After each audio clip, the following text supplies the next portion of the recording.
yang bisa mengganggu para pemain tim lawan di lini pertahanan. Betul kan? Dia lincah banget pemain ini. Nah, Ramadhan Sananta gagal menjalankan perannya sebagai pemain yang bisa mengganggu ya para pemain Uzbekistan di lini pertahanan. Jadi memang terlihat ketika counter, para pemain Indonesia itu sulit membangun counter dengan speed seperti biasanya karena kehilangan Rafael Struijk. Nah, artinya faktor Indonesia dalam membangun serangan yang gagal ini juga dipengaruhi absennya salah satu pemain inti. Nah, ini yang sekarang menjadi PR tentunya bagi Shin Tae-yong. Jika nanti ada di pertandingan-pertandingan lain, apakah itu di pertandingan Timnas Indonesia Senior atau mungkin jika Rafael Struijk masih bisa bermain bagi Timnas Indonesia U23 ya, jika dia tidak bisa bermain, harus ada plan B. Saya tidak mengatakan bahwa Shin Tae-yong harus menurunkan pemain lain selain Rafael Struijk di beberapa pertandingan, enggak.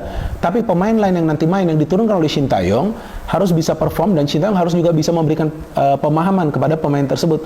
Bagaimana caranya untuk membangun counter attack dengan menjaga jarak. Jadi jangan terlalu jauh. Ramadhan Sananta bagus beberapa kali mendapatkan bola, tapi ketika sprint bisa langsung diblok. Kalau Struijk itu bisa melewati hadangan para pemain tim lawan. Itu kelebihan dari Rafael Struijk. Bukan saja dia punya kecepatan, tapi juga dia pintar banget untuk bisa lepas kawalan dari para pemain tim lawan. Jadi ketika para pemain Indonesia dipres habis-habisan mulai dari lini pertahanan, dan tampaknya dari segi fisik mereka kalah dari para pemain Uzbekistan, mungkin juga ini pengaruh setelah bermain selama 120 menit lawan Korea, menguras juga tenaga mereka ya. Saya pikir ada pengaruhnya, walaupun ada 1 hari lebih lama masa istirahat dari para pemain Indonesia, atau mungkin juga mereka gugup ya. Tapi kalau gugup ya saya bingung juga, kan sebelumnya lawan Korea kan mainnya bagus ya. Mungkin juga mereka gugup karena ini kan fase yang krusial ya, karena kalau menang lolos ke final artinya sudah pasti bermain di Olimpiade. Dan kita harus ingat teman-teman ya, kita harus ingat bahwa targetnya adalah untuk lolos ke Olimpiade, bukan untuk menjadi juara dari Piala Asia U23 ya. Jadi jangan salah. Artinya apa? Artinya kita masih punya chance untuk lolos ke Olimpiade, tapi kan next match-nya juga berat lawan Irak. Saya dari awal sudah memprediksi final ideal sebetulnya adalah Indonesia lawan Jepang. Tapi ya udah, sekarang Indonesia gagal lolos ke final, tapi Indonesia harus bisa membenahi performa mereka di next match lawan Irak, karena Irak juga bukan tim yang lemah.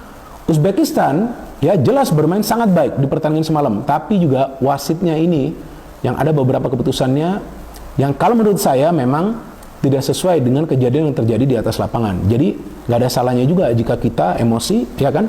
Dan jika PSSI nanti mengirimkan surat protes, saya belum membaca update-nya apakah PSSI sudah mengirimkan surat protes atau tidak, atau mereka tidak ingin mengirimkan surat protes, ya itu adalah hak dari PSSI. Tapi kalau saya lihat ya permainan dari Indonesia memang tidak seperti di pertandingan-pertandingan sebelumnya, dan saya lihat memang pelatih dari Uzbekistan itu sudah paham bagaimana caranya untuk meredam kecepatan dari para pemain Indonesia, karena